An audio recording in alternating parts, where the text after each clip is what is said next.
Très bien. Eh ben, je pense que tout le monde est là. Donc, on va commencer. Je vous remercie de venir un dimanche après-midi, hein. Il fait beau en plus aujourd'hui. En tout cas, à Kyoto, il fait beau.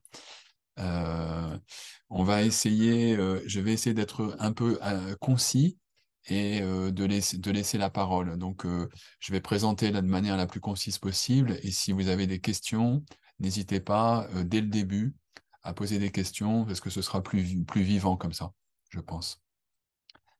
Euh, eh bien, je vais peut-être commencer tout de suite, mais en même temps, donc je commence la présentation maintenant pour ne pas se mettre en retard dès le début. En même temps, n'hésitez pas à parler enfin, n'importe quand, tout de suite. Comme ça, ce sera sympa dès le début. Alors, je partage mon écran.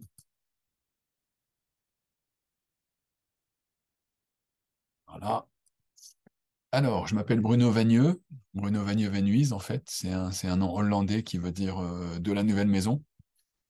Et je dirige Alma Éditeur, une toute petite maison d'édition qui est basée à Kyoto. Toute petite, toute petite. Et j'ai été avant professeur de français pendant plus de 25 ans au Japon, notamment à l'université de Kobe pendant 11 ans. Alors, quand j'ai commencé à enseigner le français, ben, j'étais un petit peu comme ça. Je faisais de mon mieux, mais j'avais pas beaucoup de résultats très positifs. Et quand j'ai commencé à travailler à l'université, eh bien, je me retrouvais face à des étudiants qui dormaient comme ça. Heureusement, j'ai eu la chance de rencontrer la méthode immédiate. Alors, je ne vais pas vous parler de la méthode immédiate vraiment aujourd'hui, parce que c'est pas le sujet de l'atelier, mais quelque chose quand même, c'est un travail qui sous-tend le manuel Moi Je Communication, clairement. Pour résumer très vite quand même, la méthode immédiate, c'est une manière de organiser la classe de langue, surtout la classe de communication, mais pas seulement, en fait, qui permet d'instaurer une dynamique de classe qui marche à tous les coups. Donc, même, même quand on a des étudiants moins motivés, des classes plus grandes, etc., on a un système qui marche plus ou moins tout le temps, notamment grâce à des petits tests qui guident l'apprentissage des étudiants et et qui motivent les étudiants. Donc j'ai résumé toutes ces idées-là dans un petit livre que j'ai publié il y a 5 ans maintenant. Ça, c'est l'évolution de la méthode immédiate au cours des 20 dernières années, en fait. Euh, c- c'est plutôt, en fait, je vous montre ça parce que je vais partager cette présentation. Donc, si vous voulez cliquer dans les liens après, éventuellement, il y aura une formation certifiante à la méthode immédiate dans la première semaine de février. Et ici aussi, il y a un lien. Euh, si on clique ici, on tombe sur le descriptif de cette formation, euh, à laquelle, en fait, on voudrait inviter les enseignants qui vont utiliser Moi Je Communication. Voilà. Parallèlement à la méthode immédiate, depuis 20 ans, nous travaillons à un format de manuel. Alors, en 1999, c'était encore un petit peu différent de ça. Ça, c'était en 2002. Et puis, en 2022, bah, on fait encore la même chose. Mais depuis, ça s'est vraiment amélioré, je pense. Euh, c'est plus clair, c'est plus facile à utiliser. Il y a moins de trous dans l'approche. Et donc aujourd'hui, je vais vous montrer ben, la dernière itération de ce format, qui est Moi Je Communication A1. Euh, voilà. Avant de vous montrer le manuel avec toutes ses composantes, etc., je vais faire une petite introduction. Donc, euh, pour dire que l'objectif qu'on va poursuivre dans un cours avec Moi Je A1, c'est l'assimilation, en fait. C'est avoir du plaisir, bien sûr, interagir avec ses camarades et avoir du bon temps. Mais fondamentalement, l'objectif, c'est d'assimiler les bases du français.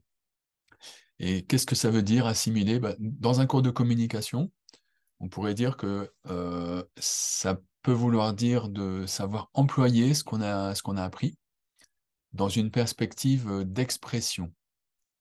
Alors, euh, je pense qu'on peut dire que les cours de grammaire ont plutôt en général une perspective de compréhension et les cours de communication devraient avoir une perspective d'expression. Et à mon avis, les deux sont complémentaires. On a besoin des deux. On a besoin d'une approche un petit peu analytique de la langue dans le cours de grammaire. Et puis dans le cours de communication, par contre, si on oriente tout le cours vers l'expression, eh bien, il y aura des résultats qui seront forts. Donc, comment est-ce qu'on voit est-ce que si quelque chose est assimilé? Eh ben, c'est simple en fait. Est-ce que les étudiants savent l'employer pour s'exprimer? Oui ou non? Euh, et puis, un autre critère peut-être, un autre aspect de assimiler, l'assimilation, c'est de savoir réagir en temps réel. Quand on dit quelque chose, ben, on réagit comme ça tout de suite. Plus ou moins selon les contextes, hein. Dans les classes basiques, on a moins de temps pour ça. Dans un cours intensif, on a 2 cours par semaine pour la communication. On va pouvoir se faire plaisir un petit peu à ce niveau-là. Alors, j'ai presque fini ma petite introduction, hein, mais j'ai une image qui s'est dégagée un petit peu au fil des années. C'était que on pouvait voir un petit peu la langue française comme un diamant. Je vais vous expliquer ce que je veux dire par là tout de suite. Euh, dans un cours avec moi-je, on va orienter le cours vers l'expression, comme je l'ai dit. Et en fait, plus précisément, on va travailler sur des conversations sur des sujets de la vie quotidienne. Alors, qu'est-ce que c'est qu'une conversation? Ben, c'est vraiment très simple, hein, vous le savez ce que c'est qu'une conversation, mais ce sont des questions, des réponses, hein, et des réactions aussi. On réagit à quelque chose en faisant un petit commentaire. Ah, c'est intéressant, par exemple, hein, ou bien tu as de la chance, ce genre de choses. Pourquoi faire des conversations sur la vie quotidienne? Eh bien, parce que ça simplifie les choses, en fait, pour nos étudiants. Parce que si on leur demandait de se projeter dans une identité fictive, en faisant un jeu de rôle, par exemple, ben, ils doivent s'imaginer ce qu'ils seraient dans cette situation, et en plus, comment on dirait en français quelque chose. Alors que quand on parle de la vie quotidienne, il n'y a pas du tout cet obstacle n'est plus du tout là. Si je vous demande où vous habitez, ben vous savez très bien où vous habitez.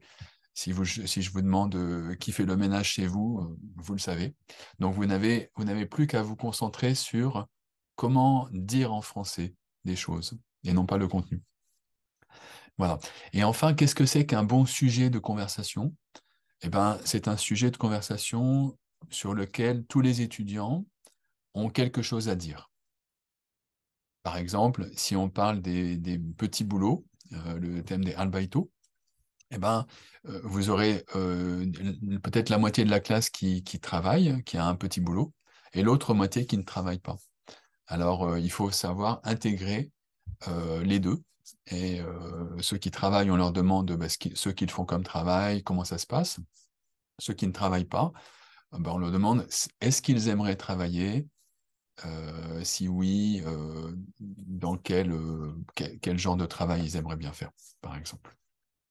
Alors, j'explique un petit peu ce que je veux dire par approcher la langue française comme un diamant. Ben, c'est l'idée que on a des facettes ici, des petites facettes sur le diamant, et puis en fait, dans le cours de communication avec moi-je, on va se placer toujours sur une facette seulement à la fois. Et une facette, c'est une situation de communication. Et dans cette situation de communication, on va devoir manipuler la langue française pour exprimer quelque chose. Alors, Aujourd'hui, on fait ça, et puis la semaine prochaine, on travaille ici, et la semaine d'après, ici. Et puis petit à petit, on commence à acquérir une vision de la langue un peu en 3D, en 3 dimensions. Et puis on commence à sentir un petit peu la grammaire française. Alors par exemple, euh, un thème, le thème que je mentionnais juste avant, le thème des petits boulots. Est-ce que tu travailles? Est-ce que vous travaillez? Ce sera une première facette de cet apprentissage, et puis dans lequel on va dire parfois je travaille dans un café, je travaille dans un hôtel, je travaille dans un restaurant, par exemple. Ou bien on peut dire aussi je travaille à la cafétéria, ou bien je travaille au McDo du coin, ou bien je travaille à la bibliothèque. Donc on doit choisir en fait entre deux types d'articles euh, pour exprimer quelque chose. Euh, alors après, on va aborder petit à petit d'autres facettes, hein, d'autres sujets comme est-ce que vous avez un chien, est-ce que vous avez des frères et sœurs, etc. Qu'est-ce que vous mangez le matin? Et là, encore une fois, on va comparer deux types d'articles, hein, l'article partitif et l'article indéfini, pour exprimer quelque chose. Et puis, on continue. Par exemple, on a une leçon sur les matières et les profs. Alors là, c'est quelque chose d'extraordinaire. En français, on utilise l'article défini pour parler d'une chose générale, comme les maths, aimer les maths, aimer l'anglais, euh, la liberté, le temps libre, c'est important. On parle de choses en général, et puis on utilise le même article défini pour parler de choses précises. L'ordinateur qui est là sur la table, ou bien le prof de français. Alors pour nos étudiants, c'est complètement quelque chose de complètement fushigi, je crois, assez difficile à comprendre, à appréhender. Dans cette leçon, on va tout simplement faire travailler les deux. On va leur demander leur opinion sur les matières qu'ils étudient et leurs profs. Et puis on va leur faire remarquer que, bah, vous voyez, quand c'est quelqu'un ou quelque chose de précis, on utilisera comment dire, le pronom COD. On va pas bien sûr travailler toutes les formes du pronom COD, bien sûr, hein, mais on va dire je l'aime bien, je ne l'aime pas beaucoup. Et puis, quand on parle d'une chose générale, comme le chocolat, ou bien les maths, ou le français, eh ben, on aura plutôt tendance à utiliser ça. Voilà. Donc petit à petit, on va regarder toutes les facettes de ce diamant, et puis on va se familiariser euh, avec, avec différentes fonctions de la langue française, vraiment petit à petit, en se demandant qu'est-ce que, comment je peux dire ce que j'ai dans la tête, en fait. J'ai quelque chose que j'ai envie de dire, et comment je peux le dire avec, avec ces petits éléments qu'on m'a présentés. Voilà, l'introduction est finie. Julien, tu veux poser une question ou faire une remarque? Oui, par rapport à l'utilisation des articles définis, indéfinis, en Mhm. fait, il y a deux choses. Il y a la grosse difficulté, c'est effectivement, comme tu dis, c'est de l'explication, on va dire théorique. C'est-à-dire, voilà, dans certains cas, c'est général, mais là, c'est particulier. Et ça, on évite, parce que c'est pas intéressant finalement dans un premier temps. Et par contre, il y en a un avantage, c'est ils ont fait beaucoup d'anglais, et la différence entre E et the, en général, elle est acquise. Et moi, je Mhm. leur dis, voilà, en gros, le défini, c'est the cat, et l'indéfini, c'est a cat. Voilà. Et pour l'instant, ça suffit. Et ça passe très bien. Ça passe très bien. Voilà. Donc, Tout à fait. effectivement, souvent, ça peut être dans la tête du professeur de dire, oh là là, effectivement, il y a des cas assez différents, etc. Je vais rentrer dans des explications grammaticales, ça va les perdre. Et grâce à la méthode immédiate, en fait, ils appliquent et après, éventuellement, on peut faire une explication s'il y a des questions, mais ça passe bien, hein, ça passe bien. Voilà. Tout à fait. Tout à fait. Encore une fois, c'est un petit peu différent dans le cours de grammaire où on a Voilà. tendance à aller un peu plus loin dans l'explication quand même, pas trop loin, parce que, encore une fois, si on va perdre les étudiants assez rapidement si on explique tous les cas particuliers, les complexités, etc. Mais dans le cours de grammaire, on est plutôt on va donner comme une carte, en fait, pour reconnaître, pour lire des textes, pour comprendre des choses. Et dans le cours de communication, on va effectivement garder l'explication vraiment au minimum du minimum, en fait. Parce que comme ça, les étudiants vont pouvoir travailler petit à petit les choses et petit à petit assimiler par petites étapes, par petites touches comme ça. En effet, merci pour ta remarque. Bon. N'hésitez pas, hein, si vous avez des questions ou des remarques, je vais peut-être commencer à vous présenter un petit peu le manuel, et puis ça va devenir plus concret, hein, je pense, ce que je vous dis là. Alors, euh, s'il vous plaît, rappelez-moi de partager le lien de ma présentation tout à l'heure, parce que dans cette présentation, c'est un slideshow Google, hein. Il y a tous les liens qui sont là, donc vous pourrez avoir accès à tous ces liens. Euh, alors, moi, je communication 1.1, donc c'est la nouvelle édition d'un manuel qui existe depuis 10 ans, hein. Moi, je communication existe depuis 10 ans. Je vais vous montrer, de ce lien, c'est vers le site du manuel.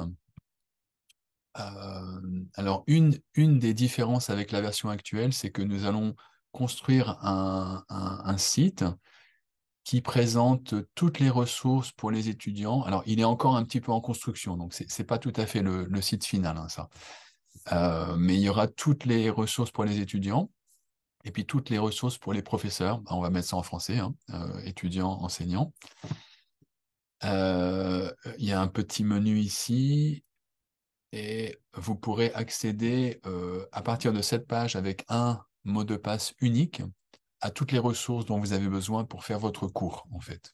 Pour préparer votre cours, ou bien même en classe, si vous apportez un ordinateur, par exemple, ou une tablette, eh ben, vous pouvez utiliser ce site assez facilement, je pense. Par exemple, le manuel digital, l'introduction, elle n'est pas encore définitive, là, donc ne lisez pas trop. Le manuel digital, vous avez la leçon sous forme d'un flipbook.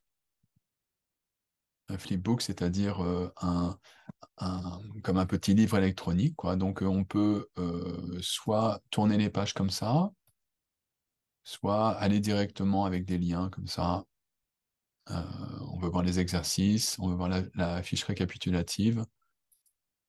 Donc, voilà, oups. Et donc, ce support, il est intéressant quand vous faites cours soit en ligne, soit dans la classe, pour montrer aux étudiants où on est, en fait. OK, aujourd'hui, on va commencer avec le point 2. Alors, on peut zoomer comme ça, et on peut projeter assez facilement. Et les étudiants qui ont normalement leur manuel devant eux, ben, ils voient tout de suite de quoi vous parlez. Un autre format de manuel digital que nous avons créé, ce sont les Google Slides. Alors, c'est le même contenu. La différence, c'est que nous avons coupé en fait tous les éléments en petits morceaux pour que ce soit plus facile à projeter. Comme ça, on n'a pas besoin de zoomer sur les différentes parties. Vous voyez, par exemple, ici, la partie 1, c'est ça, partie 2, c'est ça, partie 3, c'est ça. Donc, la voici. Et en plus, on a les pistes audio qui sont incluses dedans. Du travail. Donc, on n'a pas besoin d'aller chercher autre part les pistes audio. C'est assez pratique normalement. Voilà pour le manuel digital. À part ça, vous avez les pistes audio hein, vous pouvez les jouer en ligne comme ça. La réponse des exercices, les mémos grammaticaux. Alors, je pense que nous allons les mettre en japonais et en français sur le site du prof. On pourra aller entre le japonais et le français avec un petit drapeau comme ça. Et sur le site des étudiants, les mémos grammaticaux seront seulement en japonais. Vous avez ensuite la fiche récapitulative, la fiche de test, que je vous expliquerai un petit peu tout à l'heure. Également des formulaires Google qui ne sont pas mentionnés ici, mais que nous allons ajouter. Et puis des ressources supplémentaires pour les cours intensifs. Donc normalement, avec ce site, on a vraiment un pas en avant parce que ça devrait être plus facile à utiliser que pour le manuel actuel. Euh, Vous avez deux... Par rapport Ouais. au document, le premier document dont tu parlais, Mhm. il y a deux points importants. C'est que déjà, le scan est de très, très bonne qualité. Donc, il est projetable en fait en très bonne qualité pour même sur des grands écrans. Et la Mhm. deuxième chose, c'est que c'est tout à fait utilisable en cas de cours online, de pandémie, etc., etc. Et cetera. Et ça, Ok. c'est vraiment très, très pratique. En plus de ce que tu as dit, qui est le transport, ça peut être sur une clé USB, très, très, très, très pratique, très, très bien fait. Sur une Voilà. clé USB, en fait, il faut le Wi-Fi quand même Oui, ouais, ouais, pour avoir un accès Internet pour les flipbooks, parce que comme voilà. c'est en ligne. Mais Ouais. effectivement, ce sont des ressources qu'on a créées quand le Corona est arrivé. Donc, on n'avait pas tout ça avant. Et puis, ça s'est avéré assez utile pendant toute la période de cours en ligne. Et il s'avère que maintenant on est retourné en classe devant les étudiants, et ben c'est tout à fait utile toujours en fait, parce que on peut projeter le manuel, on peut projeter les réponses des exercices, on peut jouer les pistes audio, etc. Et donc, on s'est dit, on va rassembler toutes ces ressources qu'on avait créées petit à petit, en fait, dans un site unique, avec tout au même endroit. Et comment ça se passe concrètement tu as parlé d'un mot de passe qu'on allait recevoir, enfin, on doit demander le mot de passe, c'est-à-dire que ceux qui vont adopter le manuel vont recevoir un lien sur lequel on s'inscrit et on reçoit le mot de passe, c'est ça? Alors, actuellement, il faut demander le mot de passe parce qu'on est encore dans un système un petit peu ancien qu'on avait créé dans l'urgence, en fait, au moment du corona, donc c'est encore un peu compliqué. Actuellement, on envoie un email pour rappeler aux enseignants de remplir un formulaire et ils reçoivent le mot de passe comme ça. Mais à partir de maintenant, on va travailler à simplifier tout ça.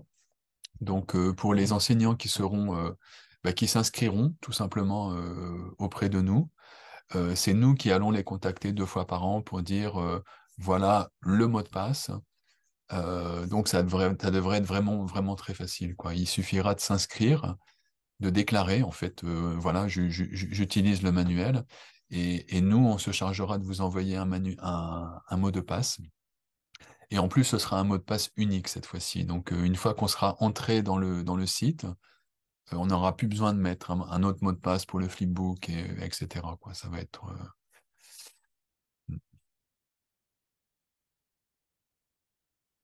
voilà. Alors, je vais entrer dans le manuel lui-même. euh, et je repartage mon écran. Peut-être ce que je vais faire, en fait, c'est que je vais vous donner une petite... euh, comment dire, une petite vue d'ensemble. Et puis après, je vais revenir sur les différentes parties.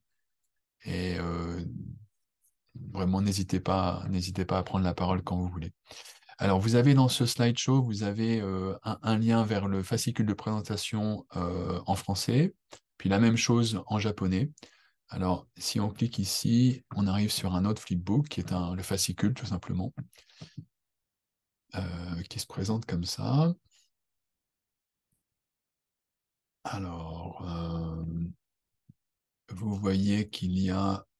euh, je vais vous envoyer donc ce lien après, et ici, vous avez des liens qui marchent. Donc ici, par exemple, vous avez le lien vers un syllabus que vous pouvez copier-coller si vous voulez. Il y a les réponses à différentes petites questions. Donc 24 leçons. Euh, Normalement, ça fait un an pile poil. Et on va parler tout à l'heure de comment l'utiliser dans un cours intensif comme à Doshisha. Euh, la table des matières. Alors, on a nos 24 leçons ici. Pour les gens qui connaissent le manuel actuel, en fait, la leçon 0 du manuel actuel, elle est devenue la leçon 1. Ce sont les éléments de base, hein, la prononciation, les salutations de base, etc. Ensuite, on a 17 leçons de conversation, donc sur des thèmes de la vie quotidienne. Dire où on habite et d'où on vient, parler des transports, les petits boulots, les tâches ménagères, la famille, etc. Après, on a 2 leçons qui sont nouvelles, qui sont des leçons de révision, en fait, des panoramas. Alors, pour chacune de ces leçons, on a 2 pages de révision grammaticale, et puis 2 pages avec un dialogue un peu global, en fait, qui fait le tour, euh, qui, qui montre en fait comment tous ces sujets peuvent se mettre ensemble pour donner une conversation qui est assez riche, qui est pas mal du tout. Et puis enfin, vous avez 4 leçons, les 4 dernières leçons, qui sont qu'on appelait les activités dans le manuel actuel. Il y en avait 3 dans le manuel actuel, et là, il y en a 4. Alors, ce sont des activités qui sont dans l'optique de imaginer que vous allez en France et que vous invitez quelqu'un, et puis que vous donnez rendez-vous tout près de la station Châtelet-Les Halles, par exemple, ou ce genre de choses. Avec des thèmes assez classiques, faire des courses, réserver un restaurant, etc. Alors, elles sont prévues pour être utilisées un petit peu au milieu, c'est-à-dire la première activité, la leçon 21, elle va pouvoir être utilisée dès à peu près ici. Donc, ça fait une espèce de petite pause un petit peu. On commence le semestre par quelques éléments de base. Ensuite, on a 1, 2, 3, 4 leçons sur la vie quotidienne. Et puis, pour souffler un petit peu, eh ben, ce qu'on suggère, c'est de faire la première activité, inviter quelqu'un, qui est conçu pour être utilisable à ce moment-là, mais qui va donner un petit peu d'air frais, quoi. Disons, on a parlé de toi et toi et moi pendant quelques semaines. Maintenant, imaginons qu'on est à Paris, et puis ce sera l'occasion de montrer un petit peu, peut-être quelques photos de Paris et ce genre de choses.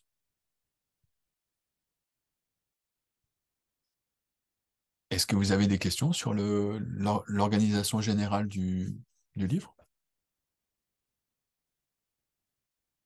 Tu avais dit pendant les phases préparatoires que en fait la partie, je crois qu'il y a une partie du booklet en fait qui est intégrée dans le livre, c'est ça, il n'y a plus de booklet séparé.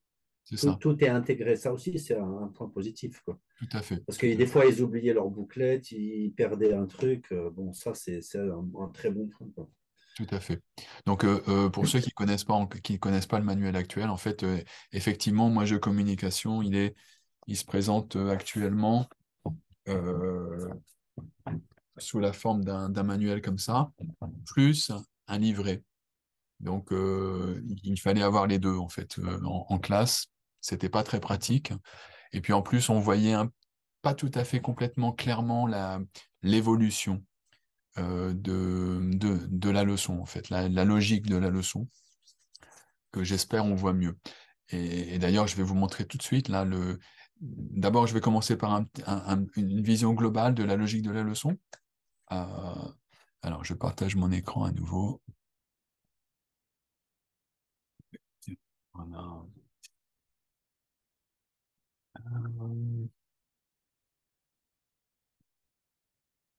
Alors, première petite étape, c'est une étape de prononciation euh, qui permet de déblayer un petit peu cette question de la prononciation, et puis d'expliquer quelques petites choses de grammaire aussi.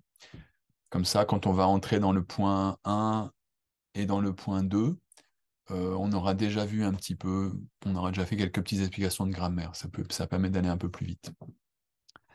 Le point 1, c'est la première partie en fait de la conversation. Là, et chaque petite conversation a 2 parties. Euh, je trouve ça, par exemple, ça c'est la leçon sur les petits boulots. Ben, on demande est-ce que tu travailles, est-ce que vous travaillez? Et on a vraiment le truc de base. Et à l'issue de cette première partie, on va faire une pratique orale mécanique. un petit peu comme des gammes de piano, pour se mettre un peu ça en bouche. Alors, je vous expliquerai ça un petit peu plus en détail tout à l'heure.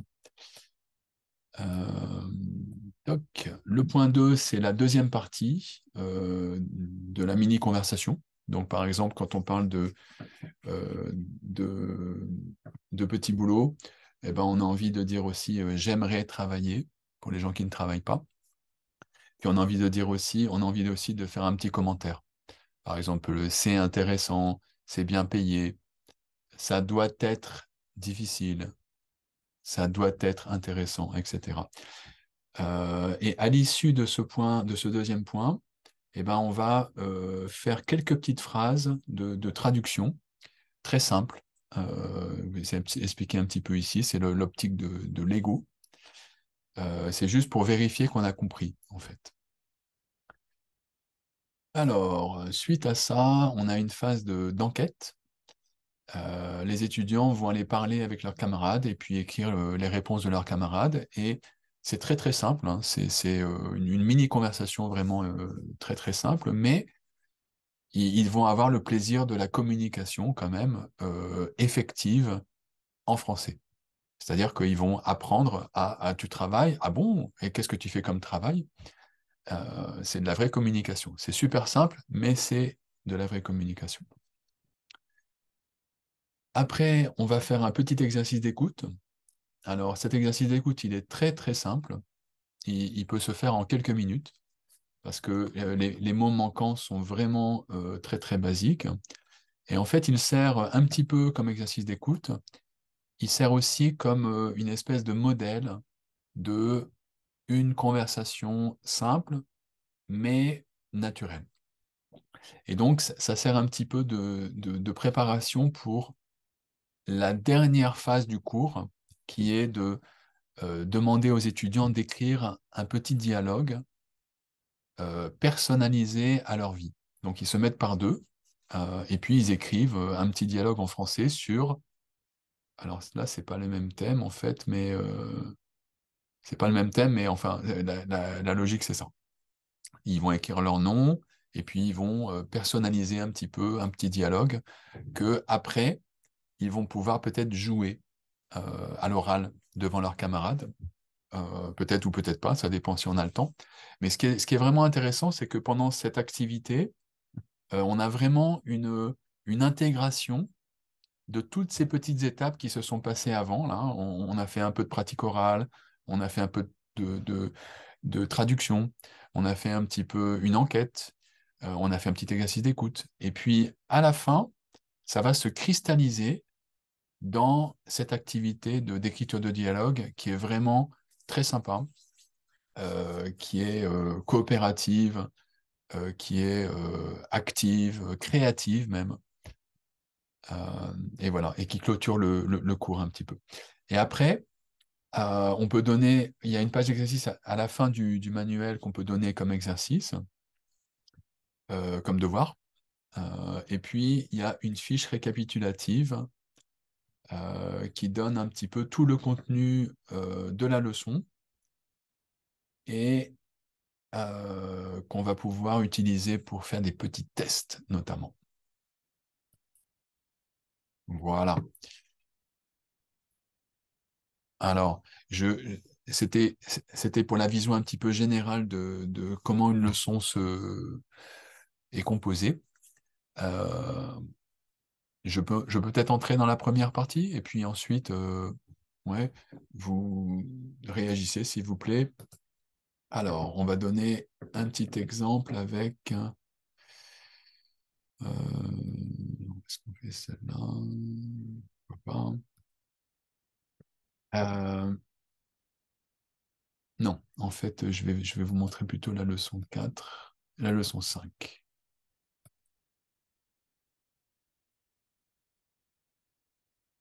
Voilà, les petits boulots, parce que c'est celle-là pour laquelle on a le plus de composantes qui sont déjà prêtes. On commence par un petit peu de prononciation.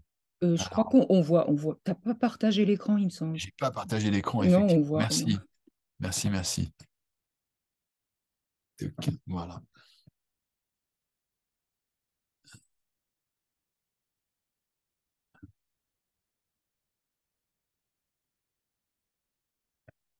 Voilà. La première section de la leçon, c'est une petite section de prononciation. Donc, ici, c'est la 5e leçon. On a déjà travaillé un verbe régulier qui est le verbe habiter.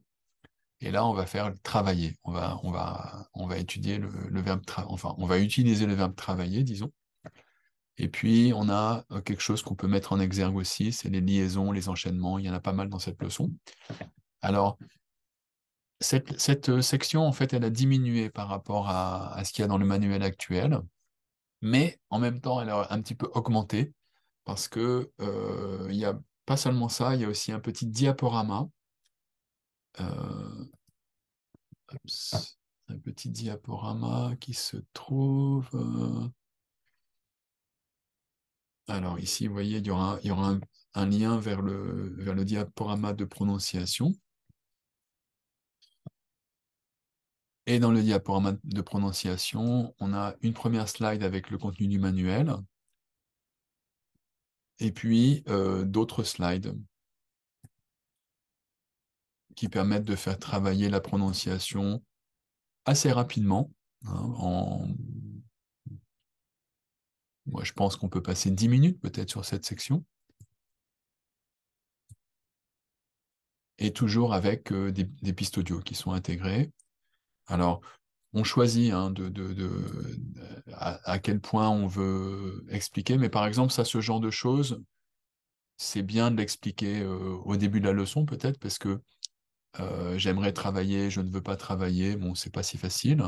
Alors, encore une fois, l'optique de ça est différente de l'optique d'un cours de grammaire. Hein. Attention, on ne va pas expliquer le conditionnel, bien sûr. On dit juste j'aimerais travailler, ça veut dire arbeiteしたいです. C'est tout. Et puis, ce qui est important dans le cours de communication, ça va être la prononciation. Donc, on va dire attention, euh, quand vous prononcez ici comme ça, il faut dire je travaille, je travaille. Il faut absolument pas prononcer le E à la fin. Par contre, quand vous dites j'aimerais travailler, il faut bien prononcer à la fin, quoi. Donc, c'est ça qu'on va travailler dans le cours de communication. Et ce genre d'éléments, on les explique vraiment rapidement, plutôt comme des chunks, en fait, comme on dit en anglais.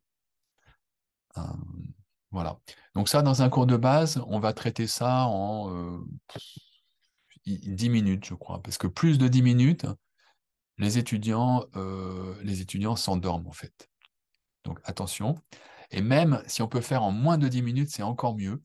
Et tout à l'heure, je vais parler d'une petite méthode pour raccourcir encore cette explication grammaticale. En fait, c'est très simple. C'est si vous en faites une petite partie dans le cours précédent, eh bien, ça ira encore plus vite au début. Et vos étudiants ne seront pas encore endormis quand vous leur donnerez une tâche à faire.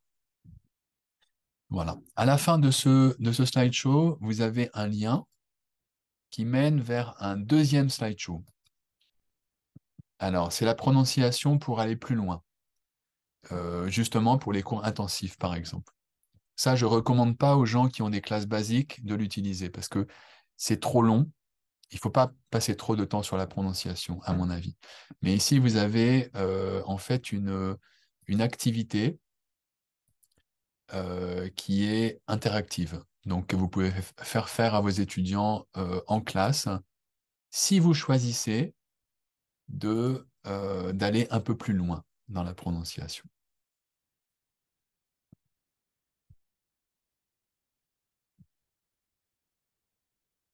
Ça, Je c'est m'arrête. bien, ouais, c'est une bonne chose parce que souvent, il y a certains professeurs qui disaient que parfois ça manquait un peu d'activité pour aller un peu plus loin, justement, que c'était un peu trop ramassé du coup, puisque c'était l'objectif Mm. de communication. Donc, s'il y Mm. a des ressources, même si par exemple, je dirais après sur le site, on peut rajouter peut-être quelques exercices, quelques exploitations, je pense que ce sera bien accepté quoi, par les professeurs. Ouais. Ouais. Ouais, Si ouais, même, par exemple, si Alma par exemple, dédie un site ou bien même juste je sais pas, un Google Document pour faire des remarques, à ajouter peut-être du vocabulaire, des choses comme ça pour les prochaines versions, ça pourrait être pas mal aussi. tout à fait. Chacun apporterait peut-être soit une activité, soit une prononciation. Ça serait pas mal, Exactement. ouais. Ouais. Exactement. Exactement. On va essayer de faire appel en fait aux idées hein, des enseignants qui utilisent ça pour le vocabulaire supplémentaire, par Voilà, exemple, ouais. ce genre de Ouais. choses. Au niveau de la prononciation, il y aura déjà vraiment une base très forte, hein. Et encore une fois, moi, personnellement, dans un cours classique, je pense qu'on peut rester dans le premier slideshow, hein, le slideshow basique, parce que sinon, on va passer 10 minutes, un quart d'heure, 20 minutes sur la prononciation, et c'est trop, en fait, au début du cours. Nous, ce qu'on propose, justement, ce sont des cours qui sont dynamiques. On s'ennuie pas, il y a des activités rapidement, etc. Donc, dans le cadre d'un cours intensif, par exemple, je suggérerais pour aller plus loin, ça ne devrait pas se faire dans la foulée du premier slideshow, parce que ce serait trop long. Du coup, une plage de 20 minutes sur la prononciation, pour n'importe quelle classe, personnellement, moi, je trouve que c'est trop, en tout cas pour un cours de communication.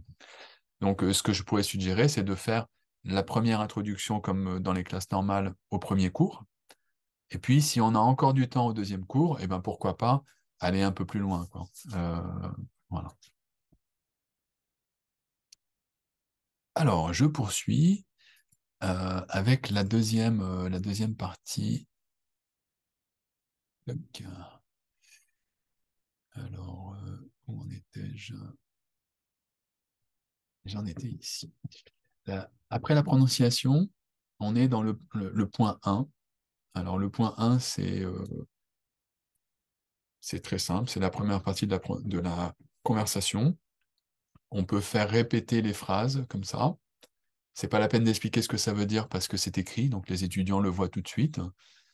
On peut expliquer un petit peu, on doit expliquer un peu la grammaire, bien sûr, mais encore une fois, on peut éventuellement l'avoir fait un tout petit peu dans le cours qui précède. Ça, c'est vraiment un conseil que je donne toujours aux profs. Parce que le facteur critique, c'est en fait la rapidité avec laquelle vos étudiants s'endorment quand on parle. Enfin, mes étudiants, quand je parlais, moi, c'était assez clair, hein, ils s'endormaient au bout de entre 7 et 8 minutes environ. Donc, j'étais attentif de ne parler vraiment pas très longtemps, par petits morceaux, comme ça, et leur donner des tâches à chaque fois. Donc là, vous avez une première tâche. Donc, il y a l'explication grammaticale, elle est très classique, très standard. La première tâche ici, ce serait de leur demander d'écrire les liaisons. On a deux boîtes de vocabulaire. On peut remplacer dans un café par tous ces mots-là, à la bibliothèque par tous ces mots-là, et vous leur donnez comme petite tâche d'écrire les liaisons ici. Donc, il y a dans un café, dans une école du soir. Alors ça, c'est un enchaînement, donc dans un hôtel, etc.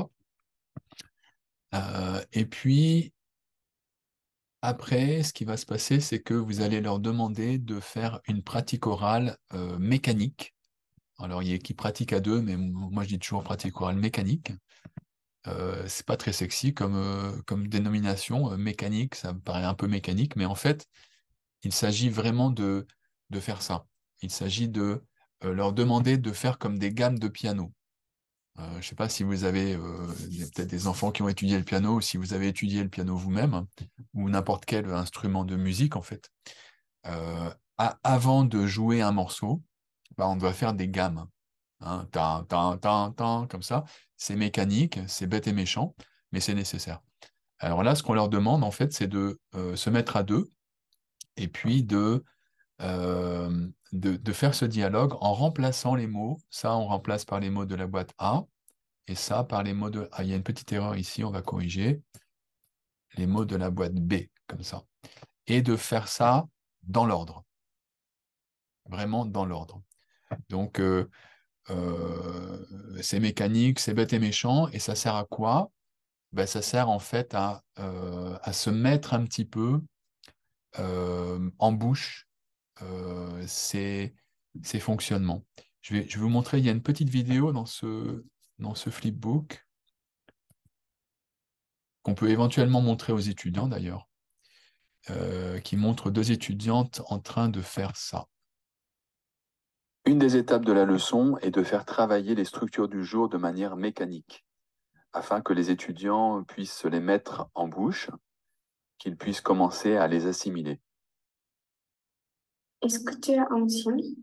Oui, j'ai un chien. Est-ce que tu as un chien? Non, je n'ai pas de chien. Est-ce que tu as un vélo? Oui, j'ai un vélo. Est-ce que tu as un vélo? Non, je n'ai pas de vélo.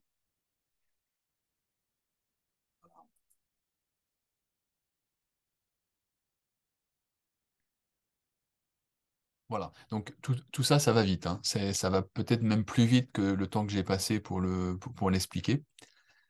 Euh,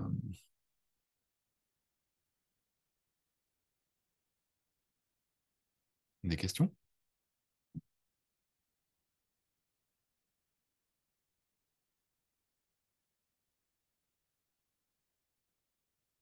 Juste parce que j'ai jamais utilisé en fait ce moi-je communication et j'ai l'impression qu'il y a beaucoup de matière en fait pour le prof à exploiter et puis aux étudiants à assimiler, mais le prof doit toujours être en fait en ligne et jongler entre les différents slideshows, les pistes audio.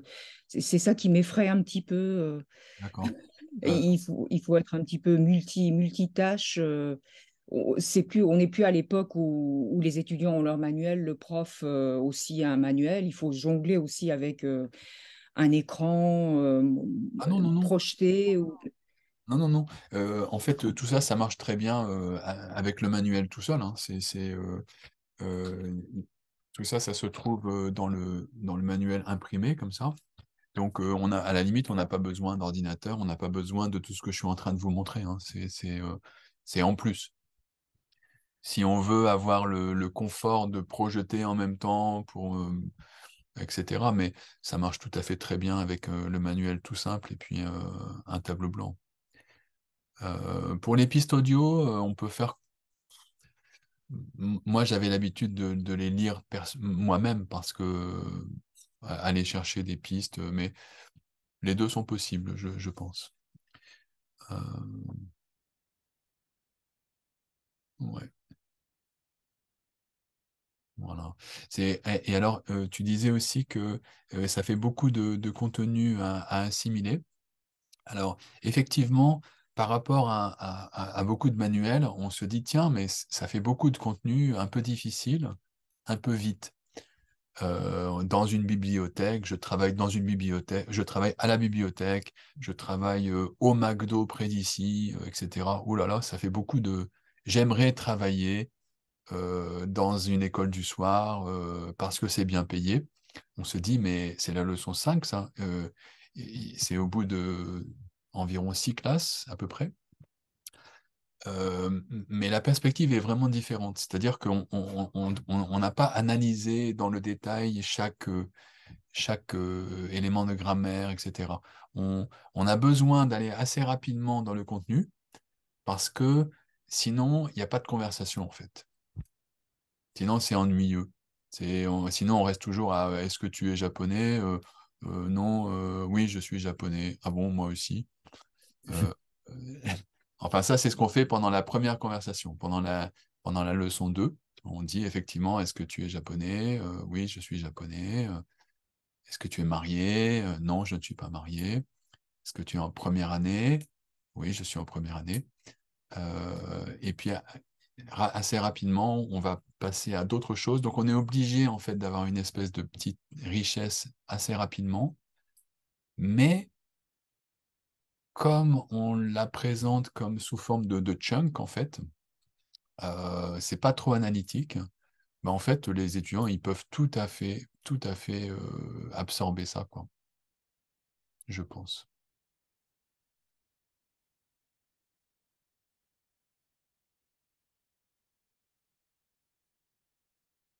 Je continue un petit peu? N'hésitez pas hein, à intervenir si vous avez des idées ou des questions. Euh, alors, euh, je vais revenir à la leçon 5. Ok.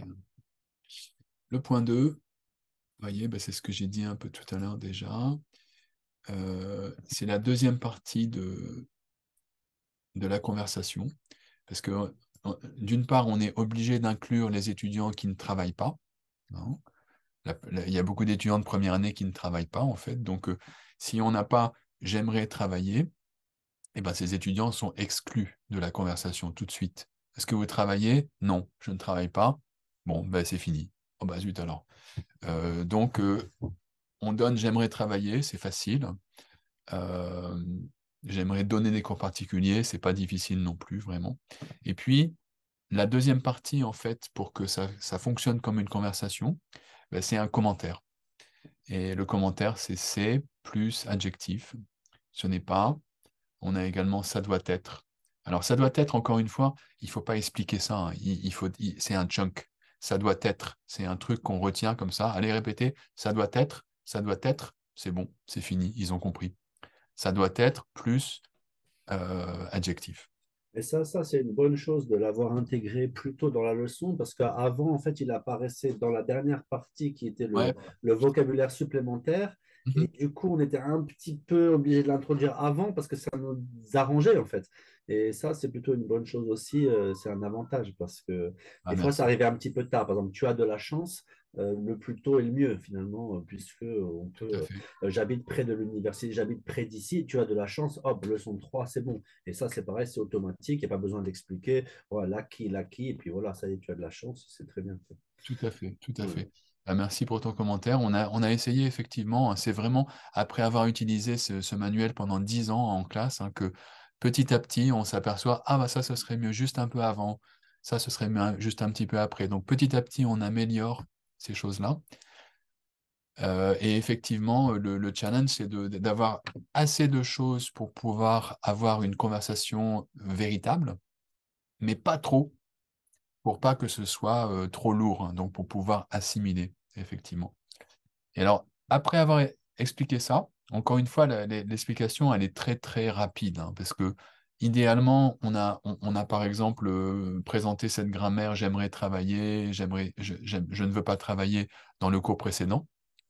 Et puis, ça prend 5 minutes à expliquer, hein, vraiment, ou 4 minutes.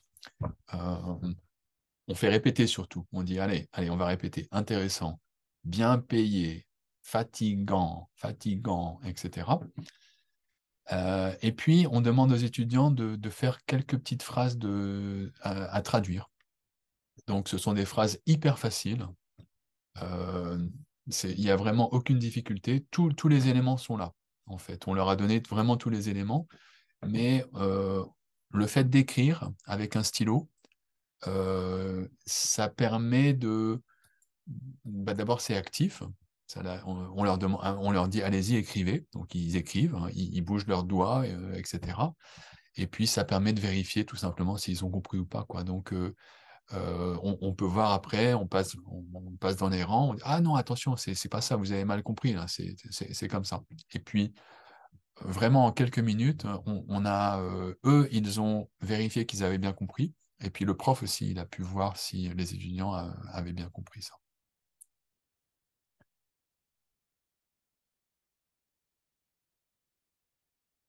Voilà. Donc, ce sont toutes des petites étapes qui sont toutes assez courtes. On explique un petit truc, on donne une petite activité, encore une petite activité, euh, et il faut qu'il y ait du rythme, il faut que ça aille vite, parce que sinon, bah, on s'ennuie. Et là, on va leur proposer juste après de communiquer entre eux. Donc, c'est toujours une sous-peser un petit peu, quoi. C'est passer suffisamment de temps pour être sûr que tout le monde a bien compris, a bien intégré. Leur donner aussi des moments de pratique pour qu'ils aient le temps de digérer tout ça. Et puis, dès que c'est bon, ça, eh ben, le plus vite possible, on passe à l'étape suivante pour pas s'ennuyer, pour avoir du rythme, de l'excitation aussi. Alors, l'étape suivante, je vous montre l'étape suivante.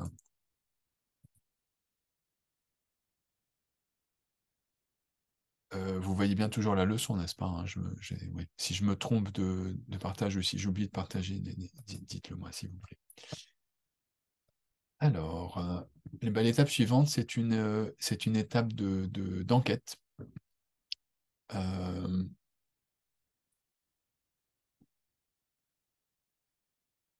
Voilà, on leur demande tout simplement de se poser ces questions, quoi. Et euh,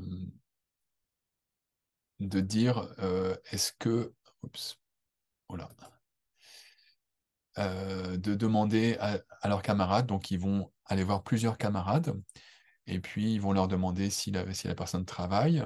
Si elle travaille, on leur demande où est-ce que tu travailles, c'est comment. Et puis si elle ne travaille pas, on lui demande est-ce que tu aimerais travailler d'abord? Parce qu'il y a des étudiants qui ne veulent pas travailler, hein. Ils habitent trop loin, ils n'ont pas le temps. Et puis si c'est oui, par exemple, il dit oui, j'aimerais travailler dans un café, par exemple. Ah bon, pourquoi? Parce que ça doit être intéressant, ou ça doit être bien payé, etc. Et donc, c'est vraiment très, très simple comme activité. On va voir des camarades, on écrit leur nom.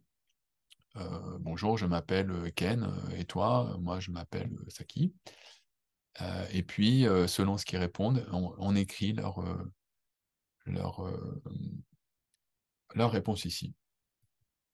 Alors, j'ai pas de petite vidéo à vous montrer. J'ai pas préparé de petite vidéo là aujourd'hui, mais c'est une activité très vivante. Euh, au début, bien sûr, la première fois, ils sont tout intimidés, etc., quoi, mais on leur dit, levez-vous. D'abord, vous faites avec votre. D'abord, en fait, la première fois, le premier tour, vous pouvez faire ça avec votre voisin. Et puis maintenant, vous avez fini. OK, tout le monde se lève. Et puis, allez parler avec quelqu'un d'autre. Et puis, assez rapidement, il y a toute la classe il y a des étudiants qui sont en train de parler, et puis en train de rigoler un petit peu. Et puis, il y a beaucoup de facteurs humains qui se passent, quoi. Ils sont un peu intimidés, un petit peu contents, et doki doki, etc. Euh, et puis alors, c'est une phase qui peut durer, bon, vous pouvez laisser durer ça pendant 10 minutes, environ 10 minutes, je dirais, un peu plus de 10 minutes. Et c'est la phase pendant laquelle le prof peut se reposer un peu. Euh, Ça sert à rien d'aller contrôler tout ça, quoi. Ils font très bien ça tout seuls. Vous pouvez passer un peu dans les rangs comme ça, et puis un petit peu dans la classe vaguement, et puis si vous voyez que tout le monde se trompe sur quelque chose, par exemple. Par exemple, tout le monde dit je travaillais dans un café. Et vous avez entendu ça une fois, vous avez corrigé les gens. Et non, non, je travaille dans un café. Je travaille. Et puis vous continuez comme ça, vous entendez un deuxième, un troisième qui font la même faute. Alors là, vous pouvez revenir au tableau et vous dites hey, chotomate, chotomate. Et là, vous dites attention, c'est je travaille, hein. C'est pas j'aimerais travailler, je travaille. Et puis ça recommence. Donc en fait, pendant cette phase d'enquête, vous les laissez travailler. Et vous pouvez vous reposer pendant quelques minutes. Je veux dire que ça marche très bien avec mes élèves, même s'ils sont dans l'université du sport, qui ne sont pas très, très motivés à apprendre le français, mais ils adorent en fait cette activité. Donc, le point 1 et le point 2 qui sont dans le manuel, ils sont des fois, ils s'endorment un petit peu, mais dès qu'ils comprennent que ces expressions qui sont dans le manuel, on doit l'utiliser dans l'enquête, alors ils comprennent que c'est important Mm. et ils veulent faire la communication avec les autres camarades. Donc, Mm. donc cette activité, je veux conseiller fortement. Et Mm. voilà. Mm. Merci. C'est vrai que c'est quelque chose auquel ils sont pas habitués, en fait. Les étudiants, au début, ils sont pas habitués à ce genre de fonctionnement, en fait. Dans une classe de langue, on fait pas ce genre de choses en général. Mais quand ils ont compris, comme tu disais, ils ont compris que ça allait vers quelque chose, et ben, du coup, la disposition d'esprit est assez différente, en fait. Quand on a compris qu'il fallait, on allait devoir communiquer, donc on doit assimiler un petit peu, on prend les choses différemment. Par exemple, il y a un autre petit exemple, c'est avec la pratique orale mécanique que j'ai présentée tout à l'heure. On demande aux étudiants de faire comme des gammes de français un petit peu, hein. Et certains pourraient au début, certains le font un peu de manière trop mécanique, c'est-à-dire un peu comme des robots. Je réfléchis pas tellement, comme ça.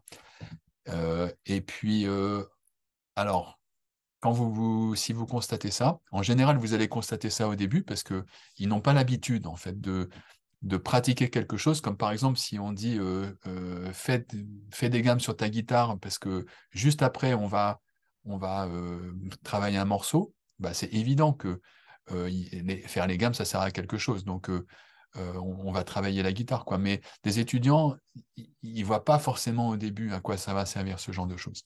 Alors là, il y a une petite technique que vous pouvez utiliser, c'est vous leur faites un petit test juste après la pratique orale mécanique et vous leur dites, moi je vais venir vous interroger et puis je vais vous demander comment dit-on en français Watashi wa Tosho Kande Albaito shite imasu, par exemple, et puis vous allez devoir me dire ça tout de suite, comme ça. Ou bien je vais vous poser une question, est-ce que vous travaillez? Et puis vous allez devoir me répondre. Et par exemple, je vais vous poser, est-ce que vous avez, est-ce que vous avez un animal? Et vous allez me répondre négativement, par exemple. Donc, euh, ils vont réussir ce petit test si ils ont travaillé, s'ils ont fait cette pratique orale mécanique d'une manière quand même avec concentration, quoi, pour assimiler, en fait, pour être capable de le dire en temps réel. Et au début, c'est un petit choc, effectivement, c'est quelque chose qu'ils n'ont jamais fait, quoi. On n'a jamais fait dans une salle de classe une petite pratique et 5 minutes plus tard, ben, en fait, on devait être opérationnel, on devait réussir. Euh, alors, on peut penser que c'est un peu, waouh, c'est super dur de demander ça à des étudiants, mais en fait, ils y arrivent. D'autant plus que on a fait les étapes qui précèdent, en fait. Par exemple, on a donné des explications qui étaient rapides, qui n'étaient pas trop lourdes, hein, qui n'étaient pas trop complètes.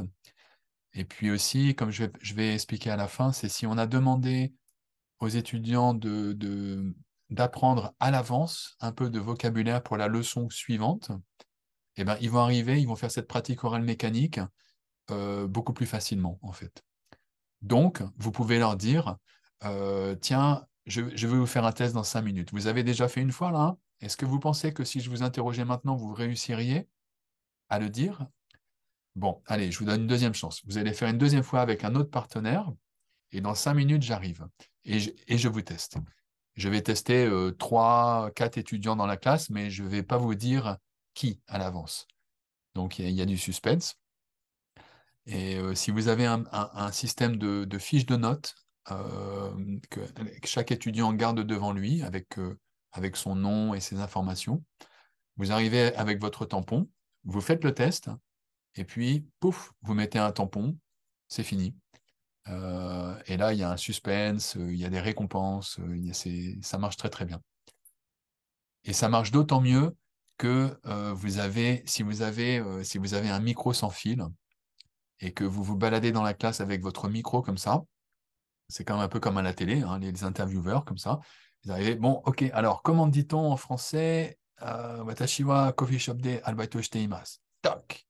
Et vous mettez le micro juste devant la bouche de l'étudiant que vous avez désigné, et tout le monde entend sa réponse super clairement.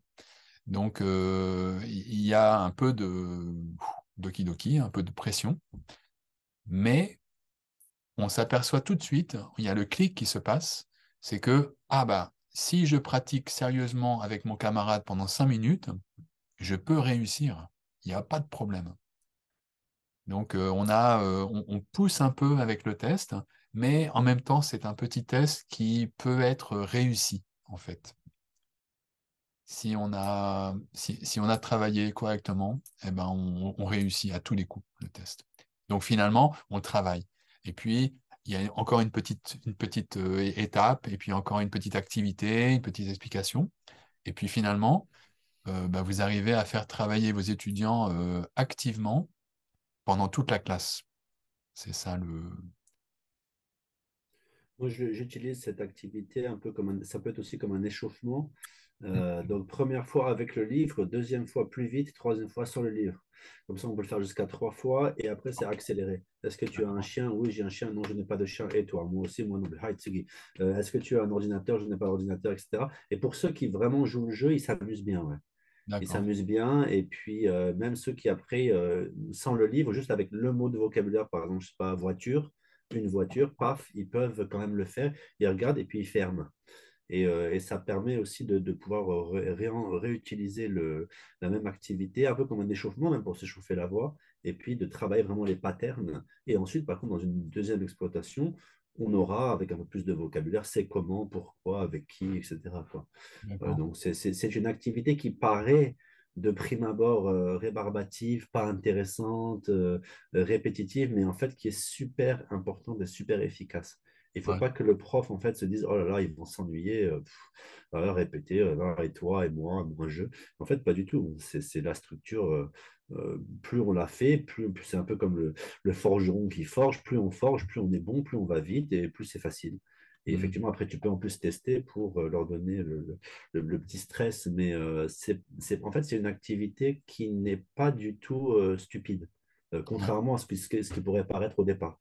Exactement. Voilà. Exactement. Quand on a compris, en fait, quand on a eu le déclic de Ah, c'est à ça que ça sert, Naruhodo, eh ben, ça change complètement les choses, effectivement. Ouais. Mhm. Et au début, dans les classes classiques, c'est-à-dire un cours par semaine, Futsu, quoi, euh, moi, je passais pas beaucoup de temps là-dessus. C'était juste un petit éveil, en fait, hein. C'était pour c'est se mettre en jambe un petit peu. C'est commencer à prendre un contact avec les structures, le vocabulaire et tout. Euh, Effectivement, si on a un cours intensif, ça sera une possibilité de prolongement. Ce serait de dire, au premier cours, on fait le truc basique, parce qu'il faut du rythme, il faut continuer, il faut aller à la prochaine étape, etc. Mais au deuxième cours, eh ben, on en fait encore plus. On en fait un petit peu plus, un petit peu plus. Pas Voilà, j'ai beaucoup. une question, petite question. Ça, Ouais, question concerne la répartition des tâches entre les profs. Parce que à Dosha, par exemple, on travaille. Alors, il y a trois profs qui travaillent ensemble. ouais, Et normalement, il y a un prof japonais qui s'occupe de la grammaire. Il y mhm, a deux autres qui s'occupent de la conversation. Mais ça arrive qu'il y a un japonais, il y a un natif qui travaillent ensemble. À ce ouais, moment-là, quelle serait la répartition idéale pour d'accord. les tâches oui, par exemple. Oui, ça, c'est une question. D'accord, d'accord. Ah, c'est une question très intéressante. Ouais, C'est OK. Moi, je pense que il faut pas penser tellement en termes de natif ou japonais, hein, ouais, pour les deux cours de communication. ouais. Parce que franchement, on peut très bien faire, enfin, je veux dire, il n'y a aucune différence. C'est plutôt, j'ai proposé en fait dans la petite proposition d'organisation, éviter que ce soit toujours le même prof qui fasse la même Ouais, étape. Parce que sinon, on s'ennuie aussi en tant que prof. ouais. Donc, si on imagine que, en général, une leçon de moi-je, c'est un cours, en gros, ou peut-être un cours et demi parfois, pour des classes normales, hein. Donc là, dans un cours intensif, avec deux cours sur la communication, on a deux cours pour travailler la même leçon. On peut imaginer que le premier cours, on fait tout le déroulé de la leçon, et puis le deuxième cours, on fait des activités d'approfondissement. On Hmm. revient sur cette leçon qu'on a déjà faite, et puis on travaille les réflexes, et puis on travaille la prononciation, et puis on travaille, etc. Mais alors, simplement, donc, à mon avis, je veux dire, les deux professeurs peuvent faire soit l'un, soit la première étape, soit la deuxième étape, c'est pas un problème. Hmm. Euh, il faudra juste goupiller les choses un petit peu pour que ce soit pas toujours la même personne qui fasse la Ouais, première ouais. étape de la leçon et la même personne qui fasse l'exploitation d'approfondissement la deuxième fois. Mais ça, c'est relativement simple, je crois. Hmm. Mais c'est vrai qu'on a eu on a eu cette question assez souvent quand même. C'est parce que en Ouais, général, on pense cours de communication, prof natif. ouais, ouais. Notamment, par exemple, quand on fait écrire des dialogues, euh, c'est difficile de savoir si c'est complètement, est-ce que c'est complètement français, est-ce que c'est correct, etc. Alors que c'est un dialogue qui était écrit sur le vif, comme ça. En tant que natif, évidemment, on peut juger, ça va pas. Et les profs japonais ont souvent des hésitations par rapport à ça. Mais en fait, au niveau de la première année, Ouais. les dialogues sont extrêmement simples, en fait, hein. Donc, c'est pas la peine d'avoir des choses très compliquées. Et puis, la grosse différence, en fait, elle va se situer, enfin, je veux dire, ce qui est important, ce sera le point de la leçon, en gros. Donc, qu'on soit japonais ou qu'on soit français, il n'y a aucun problème pour le faire. Bien, très bien, merci. Mais merci, c'est Ok, ouais, vraiment une ouais. question fondamentale. Mm. Et d'ailleurs, on pourra essayer d'aider un petit peu la coordination, parce que moi personnellement, ça m'intéresse beaucoup cette question, donc Mhm. je, je- je peux aider un petit peu si Ouais. possible. Et par contre, j'aimerais bien vous poser aussi une petite question sur l'évaluation. Donc, vous faites pour chaque activité cette évaluation de tampons ou bien, parce que j'ai l'impression que si c'était juste pour accumuler des tampons, 95% des élèves réussissent bien. Donc, Mhm. vous faites quand même à la fin du semestre un examen de papier ou comment vous évaluez finalement donc, les Alors, étudiants. l'idée, c'est de tester les étudiants le plus possible sur le plus de choses possibles. Donc, il y a effectivement des petits tests pendant la classe pour motiver les étudiants pour chaque activité. Mhm. On fait ça selon le temps qu'on a, etc. Et plutôt avec des tampons parce que ça va plus vite. Mais il y a aussi des tests plus longs qui peuvent être par exemple, on va parler maintenant de l'activité de faire écrire un dialogue. On peut faire jouer ce dialogue après. Et Mhm. ça, c'est par exemple, c'est un très bon test pour le cours de communication, c'est un très bon test de milieu de semestre ou de fin de semestre, par exemple. Donc, ce sera des tests plus longs dans lesquels on écrit un dialogue, donc on écrit une page entière, par exemple, Mhm. et puis on le joue après. On le joue à l'oral, enfin, on le Mhm. joue. Euh, donc, il y a les deux. Il y a les deux. Il y a les D'accord, donc l'évaluation petits tests serait rapides, et faite puis sur différents angles. voilà, tout à fait. Mhm. Mm. C'est un petit peu un des principes de la méthode immédiate, c'est-à-dire les tests, ça motive les étudiants, enfin ça les motive, hein, ça les réveille quand on leur dit vous allez être testés, même s'ils sont en train de digérer, ben, ils se réveillent, quoi. Mhm. Euh, Ça dirige leur apprentissage, parce qu'on leur dit si vous voulez réussir le test, voilà comment il faut faire en fait. C'est très simple, faites comme ça et vous aurez tous les points presque sûrs. Euh, donc, bah, plus on en fait, mieux c'est en fait. Et plus ils sont Mhm. divers, on peut tester la prononciation, on peut tester le vocabulaire, on peut tester les réflexes, on peut tester l'écriture de dialogue, etc. Plein de choses. Plus ils sont divers, mieux c'est. Et puis, plus on commence tôt, mieux c'est aussi. C'est-à-dire que il faut commencer ça au deuxième cours, à faire des petits tests. Si on attend Mhm. de la cinquième semaine ou la septième semaine pour faire un test, vraiment, on se prive d'un outil précieux, quoi, en fait. Donc, commencez tout de suite, commencez, voilà. Mm. Mhm.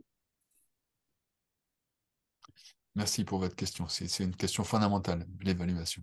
Il Merci faut à que vous. ce soit, en fait, il faut que ce soit motivant et en même temps que ce soit réaliste, c'est-à-dire qu'on ne peut pas passer la moitié du cours à tester. On ne peut pas s'épuiser non plus, le professeur ne peut pas s'épuiser. Donc, il faut Mhm. gérer tout ça. Je vais continuer un petit peu en fait, pour la dernière partie de la leçon dans ce déroulé. Donc, une fois qu'on a fait l'enquête, euh, on passe à l'exercice d'écoute. C'est très simple, il y a une piste audio qu'on peut jouer comme ça. Est-ce que tu travailles? Voyez, c'est comment? C'est fatigant, mais c'est bien payé peut-être. Moi, je ne veux pas travailler. Pourquoi? Parce que je n'ai pas le temps, j'habite très loin d'ici. Donc, vous voyez, les mots qui sont là, ils sont très faciles, vraiment. Moi, personnellement, quand je faisais cet exercice d'écoute en classe, ça se passait en 4 minutes. Je jouais la piste audio une première fois avec des pauses pour leur donner le temps d'écrire, une deuxième fois sans pause pour vérifier, et puis je leur montrais tout simplement le, la correction. Et pour montrer la correction, vous pouvez montrer le livre du prof, vous pouvez aussi montrer ça, par exemple. Alors moi personnellement, je montrais la correction avec la traduction en même temps. Alors, on peut être d'accord ou ne pas être d'accord, hein. Ça, c'était ma manière personnelle de faire. Simplement, la traduction, ça permettrait d'accélérer un petit peu les choses encore, de mon point de vue. Moi, j'aimais bien aller vite dans les classes. Et après, comme j'ai dit, on passe à la dernière étape qui est de demander aux étudiants de se mettre par paire et d'écrire un petit dialogue personnalisé sur le même thème. Alors, ils peuvent s'inspirer beaucoup de cette structure, hein, comme ça, ou bien ils peuvent improviser un petit peu, mais il faut éviter en fait qu'ils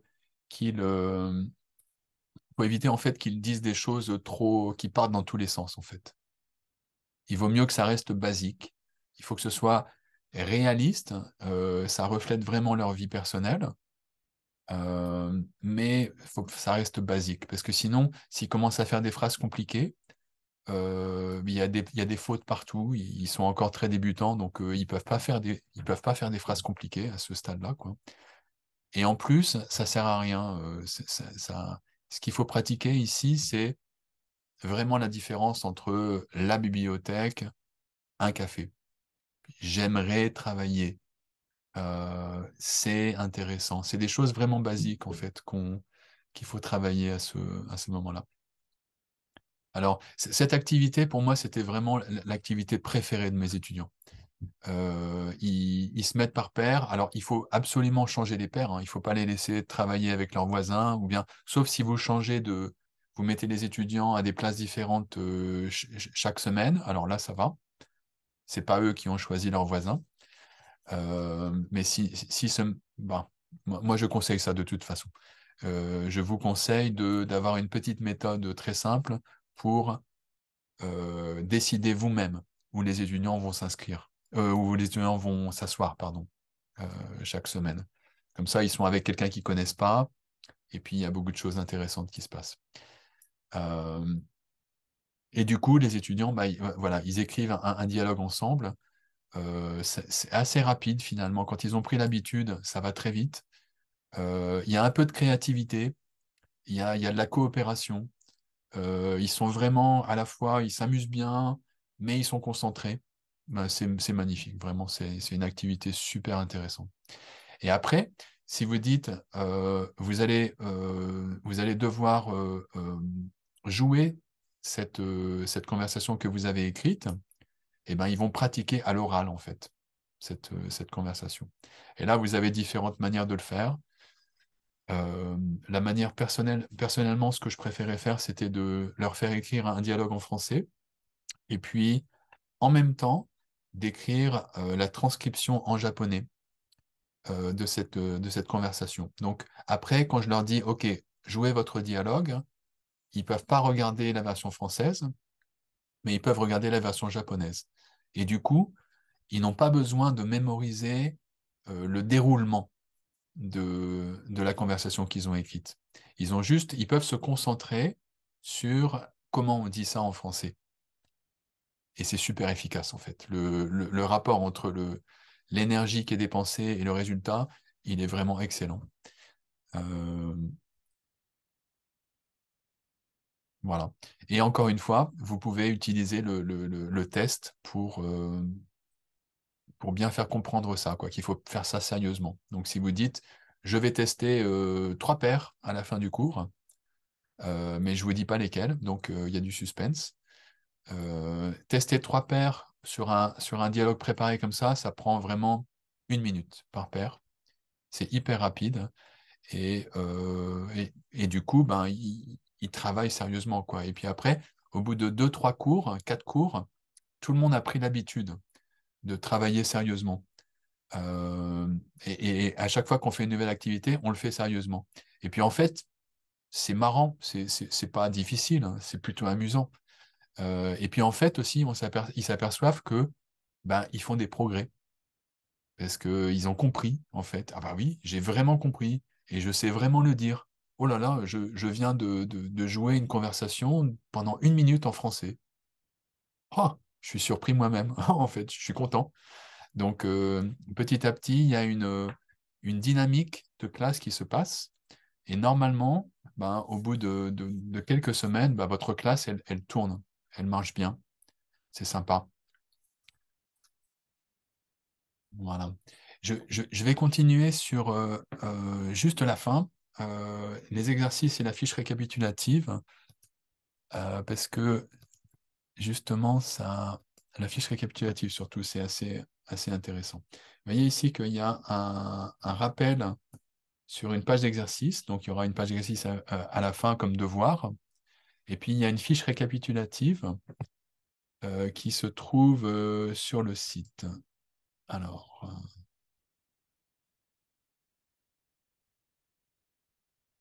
voilà, donc ça, ce sera dans le livre, hein. Ça, cette page d'exercice, elle se passera dans le livre, elle sera dans le livre. Il n'y a pas tellement de choses à commenter là-dessus parce que c'est très classique. Ce sont des exercices pour faire des devoirs à la maison, pour réviser. C'est tout. Ce qui est plus intéressant, c'est la fiche récapitulative ici, parce qu'elle présente tout le contenu de la leçon de manière compacte. Donc, vous pouvez dire à vos étudiants, ben voilà, on a fait la leçon 5. Ben pour réviser, vous allez réviser ces phrases-là. Ce sont les phrases modèles du point 1 et du point 2. Et puis, le verbe, c'est ça, le vocabulaire, c'est ça. Vous avez tout le contenu de cette leçon qui est sur une page comme ça. Et alors, ce qui est fantastique, c'est que vous pouvez les tester en fait là-dessus. Et donc, en leur faisant un petit test très rapide, vous pouvez les encourager à travailler un tout petit peu à la maison pour réviser et pour apprendre à l'avance. Alors pour ça, on a fait des formulaires de test qui sont comme ça. Vous avez la fiche récapitulative ici et vous avez la fiche de test ici. C'est exactement la même chose. Sauf que dans la fiche de test, on a enlevé le français. Et donc, concrètement, oups, peut-être que c'est un peu coupé ici, je ne sais pas chez vous, mais concrètement, en fait, à la fin du cours précédent, à la fin du cours qui se termine, ben, le professeur il dit vous allez apprendre à l'avance le verbe et puis ce vocabulaire, par exemple. Donc, entourez un petit peu, hein. Je veux que vous appreniez le vocabulaire du numéro 1 jusqu'au numéro 7, par exemple. Les étudiants, ils entourent ça, ou ils prennent une petite note. Et puis, au cours suivant, vous avez fait des photocopies comme ça, et vous pouvez annoncer, allez, aujourd'hui, c'est les phrases, c'est 1 et 2, et puis le verbe, c'est numéro 4, et puis le vocabulaire, c'est ça, ça et ça, par exemple. Et donc, en quelques minutes de test, au début du cours suivant, eh bien, vous allez vérifier s'ils ont bien appris ça. Donc, moi, je pense que ça marche pas mal parce que ils voient tout de suite que pour avoir leur note au test, ben, il suffit d'apprendre un volume de français qui est très, très limité, en fait. Et pour vous, vous n'avez pas besoin de les tester sur tout, hein, et c'est parce que pour écrire toutes ces phrases-là et tout ce vocabulaire-là, ce serait trop long. Donc, vous pouvez leur demander seulement quelques items comme ça. Et donc, pour corriger, en fait, ça va aller très vite, hein, parce que vous pouvez cocher comme ça, ok, c'est bien, c'est pas mal, mais il y a une petite erreur, c'est bien. Et puis, ça va très très vite à corriger. Et alors, le plus efficace de tout, c'est de leur donner des tests qui sont des tests de révision-préparation, hein, Yoshu Fukushu. On a préparé également des formulaires de tests comme ça, et qui sont, le principe, c'est que sur ce formulaire de test, vous avez les phrases de base de la leçon précédente et un peu le verbe et le vocabulaire de la leçon suivante. Donc, vous pouvez dire à la fin du cours à vos étudiants, bah, bien sûr, vous allez réviser les phrases de base de la leçon d'aujourd'hui, mais aussi, je veux que vous appreniez tout ça, et puis, donc, ils vont à la fois réviser et apprendre à l'avance. Alors ça, ce qui est intéressant, c'est que quand vous faites ça à la fin du cours, vous leur dites donc, vous allez apprendre le vocabulaire pour la semaine prochaine, hein. Vous allez apprendre 8 mots de vocabulaire et puis un verbe, par exemple. Eh ben, vous allez forcément leur expliquer un petit peu ça. Donc, vous faites une explication grammaticale très rapide. Vous dites, ah, vous voyez ici, je sais pas moi, c'est te ikansi, fute ikansi. Hein, vous voyez, à la bibliothèque, dans un café, fute ikansi desu ne. Et puis, c'est 5 minutes, c'est à la fin du cours. Donc, normalement, vos étudiants qui ont eu un cours actif, à la fin du cours, ils sont plus genki qu'au début du cours, en fait. C'est paradoxal, mais pour moi, c'était comme ça. Ils sont chauds, quoi, en fait. Et puis, ils sont motivés parce que vous leur dites, je vais vous expliquer maintenant ce que vous allez devoir faire pour réussir votre petit test de la semaine prochaine. Alors, évidemment, ils écoutent bien. Vous leur expliquez en quelques minutes la grammaire de base et la prononciation de base d'un un tout petit nombre de mots comme ça. Et puis vous dites, OK, au revoir, à la semaine prochaine. Ouf.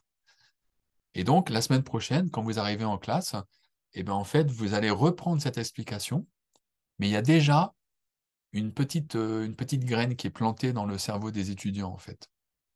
Et en plus, comme ils ont appris à l'avance le vocabulaire de base, eh bien, la pratique orale mécanique que je mentionnais tout à l'heure, elle va se passer beaucoup mieux. Parce que s'ils doivent découvrir la grammaire, plus le vocabulaire et la prononciation, c'est quand même difficile.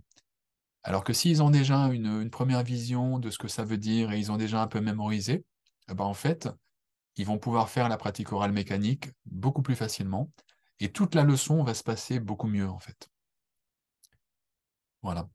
Donc, c'est pour ça, en fait, qu'on a créé ces formulaires de test et ces fiches récapitulatives parce que ça aide l'enseignant, en fait, à leur donner ce petit stimuli.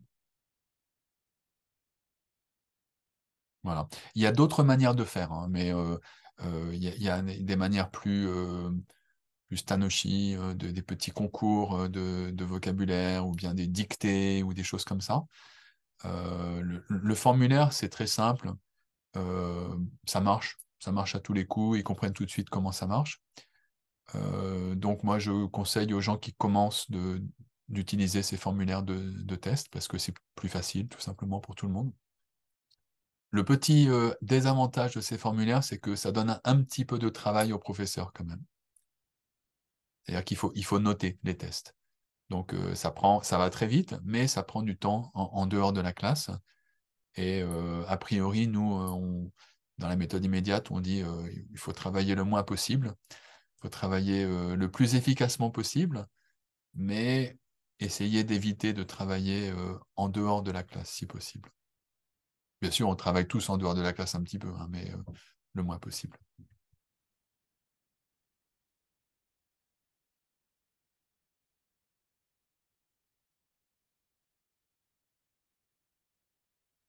J'avais dit que j'allais pas parler trop, mais j'ai parlé beaucoup, beaucoup, hein, encore une fois. Excusez-moi.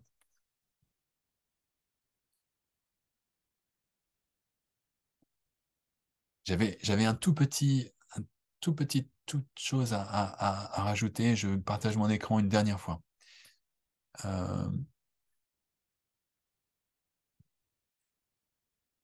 C'est le thème des cours intensifs. Je pense que pour Doshisha, ça va être un thème important. En fait, dans les cours intensifs, la tentation, c'est de dire on a plus de temps, donc on va introduire plus de contenu. Parce que nos étudiants, ils sont intelligents, ils sont motivés, on a plus de temps. Pourquoi pas leur donner plus de choses? À mon avis, c'est une erreur, ça. Parce que si on essaye d'accumuler des choses, et ben en fait, l'efficacité diminue. Parce que les étudiants, ils peuvent pas digérer trop. Il y a vraiment une limite à ce qu'ils peuvent digérer. Donc, plutôt que de accumuler, la suggestion, ce serait d'accroître l'assimilation. D'essayer de passer de, par exemple, 75% d'assimilation à 95%. Et comment on peut faire ça? Eh ben, dans le deuxième cours, dans l'autre cours, hein, c'est de travailler des petites choses, un peu plus la prononciation, un peu plus les réflexes, comme on a mentionné. Par exemple, l'enquête. Il y a une activité très facile qu'on peut faire avec l'enquête, c'est de demander de rapporter à la troisième personne. J'ai parlé avec Ken, il habite à Kyoto, il vient à l'université en bus, etc. Ça, c'est une activité qu'on a tendance à ne pas faire pendant les classes basiques parce qu'on n'a pas le temps, en fait. Et puis, on veut passer à l'étape suivante. Dans un cours intensif, on peut tout à fait le faire. Et puis, on peut donner des petites choses en plus. Mais, par exemple, faire mettre sur Flipgrid les dialogues, faire travailler plus les dialogues, en fait. Ça va être très intéressant. Ce sont des choses qu'on ne fait pas dans les classes basiques et qu'on a le luxe de faire dans un cours intensif. Et dans un cours intensif, justement, on va pouvoir viser une assimilation qui sera encore plus élevée. Et ça, c'est fondamental parce que dans un cours intensif, on a des étudiants qui sont motivés. Il faut qu'on leur donne satisfaction, il faut qu'on leur fasse faire des vrais progrès. Et moi, personnellement, je pense que tous ces progrès qui sont faits de ce côté-là, de l'apprentissage, c'est pas le seul côté, hein. Il y a aussi la grammaire, il y a aussi la lecture, il y a beaucoup de choses hein, quand on apprend le français. Mais ça va les aider pour tout plus tard. Parce que ça va les aider pour le cours de grammaire, ça va les aider pour le cours de lecture plus tard. Parce que ils ont adopté des habitudes d'apprentissage actives, et puis s'ils ont compris des choses comme la différence vraiment profonde dans les articles, entre tel et tel article, tel et tel article, c'est super précieux, je pense. Je pense qu'on pourra donner aussi un peu plus de devoirs à la maison, par exemple pour des productions écrites. Ça peut être Tout à fait. écrire un texte personnel après, peut-être pas après chaque classe, mais après deux, trois classes. Écrivez un petit texte personnel, parce que c'est vrai que l'écrit, finalement, dans un cours classique, on a rarement le temps de le faire, quoi. On fait plutôt Exactement. de la pratique orale, du vocabulaire, les petits tests. Bon, il y a déjà de quoi s'occuper, mais j'imagine que grâce aux cours intensifs partagés, on pourra proposer aussi d'autres activités, peut-être un peu plus écrites à la maison en devoir. Exactement. Exactement. Et donc, l'objectif serait d'approfondir encore l'assimilation. Et je pense que la liaison entre les professeurs, elle peut se faire par un petit email, en fait, hein. C'est pas, ça va pas être. Dans beaucoup de manuels, en fait, il y a tellement de contenu que c'est très simple. On dit, ah, moi, j'ai fait jusque l'exercice 5, alors tu commences à l'exercice 6. Et on accumule, on accumule, on accumule. Malheureusement, il y a beaucoup de désavantages à cette approche. C'est hyper simple, mais on n'a pas cette magie en fait de la vie dans la classe et des progrès qui sont faits, etc. Donc, si on dit une leçon égale 2 cours au lieu de 1 cours, c'est juste la question de bah, qu'est-ce que tu fais et qu'est-ce que je fais moi comme aspect du truc en fait. Et encore une fois, ce que je recommanderais comme schéma de base, hein, ce serait de dire il faudrait qu'il y ait un cours où on passe sur la leçon complète pour avoir assez rapidement toutes les étapes qui se passent. Parce que c'est plus vivant. c'est plus sympa. Si on est trop lent, on commence à s'ennuyer, en fait. Donc, on fait ça une fois, et puis après, le deuxième cours, eh ben, on revoit tel aspect, on refait, on retravaille tel réflexe, on refait ci, on refait ça. Donc, ce sera juste une question de comment cumuler, enfin, combiner pour que ce soit pas toujours moi, je fais la première partie et toi, tu fais la deuxième. Et première, deuxième, parce qu'en tant que prof, on s'ennuie, en fait, si on fait ça. Et c'est important de ne pas s'ennuyer. Les professeurs aussi doivent s'amuser en cours, enfin, ou passer un bon moment, quoi.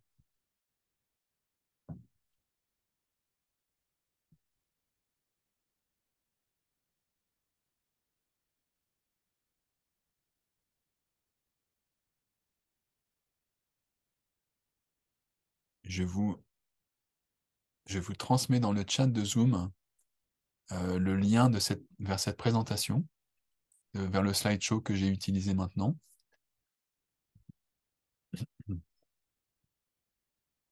Donc, tous les liens sont actifs, hein, donc,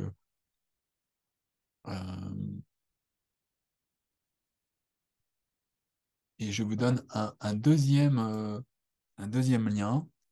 Je me permets de partager encore, et j'avais dit que ce serait la dernière fois, mais je partage une dernière fois mon écran. Quand j'étais enseignant à l'université de Kobe, j'ai réalisé, avec l'aide d'un étudiant, des vidéos qui montrent comment ça marche tout ça, tous les tests que j'ai mentionnés. La carte de placement, la fiche de notes avec les tampons, le test de réflexe, le test de prononciation, etc. Donc, vous avez des petites vidéos qui présentent ça en 3 minutes par vidéo, ou 2 minutes 50. Je vous envoie tout de suite le lien dans le chat.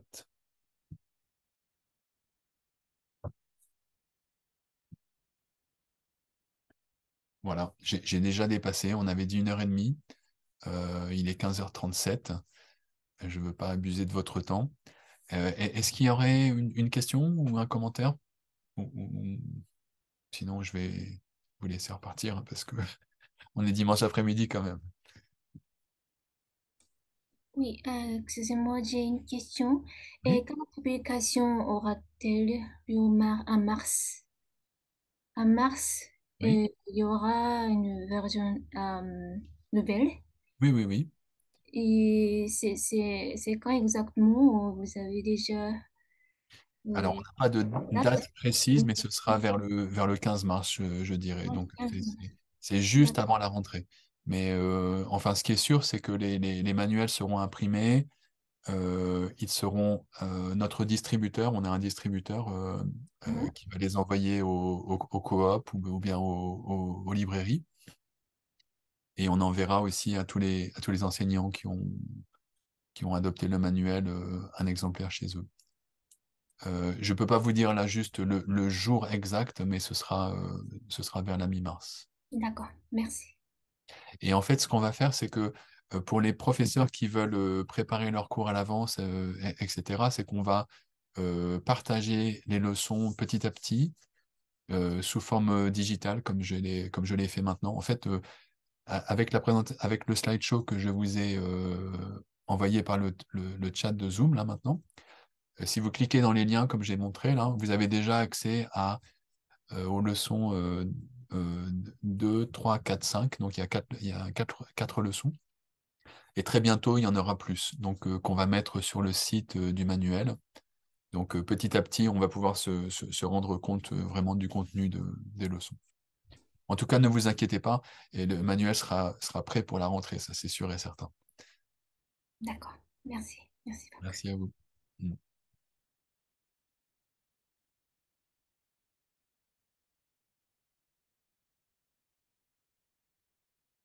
Bien. Eh bien, je vais vous remercier d'avoir eu la patience de m'écouter parler plus que j'avais prévu. Et je vous souhaite une bonne fin d'après-midi en ce dimanche ensoleillé. Si vous avez n'importe quelle question, n'hésitez pas à me contacter, hein, n'hésitez pas à me contacter. Moi, je suis toujours content de répondre à n'importe quelle question. Voilà. Merci beaucoup. Merci beaucoup. Bruno. Merci à vous. Merci. Au revoir. Au revoir. Au revoir.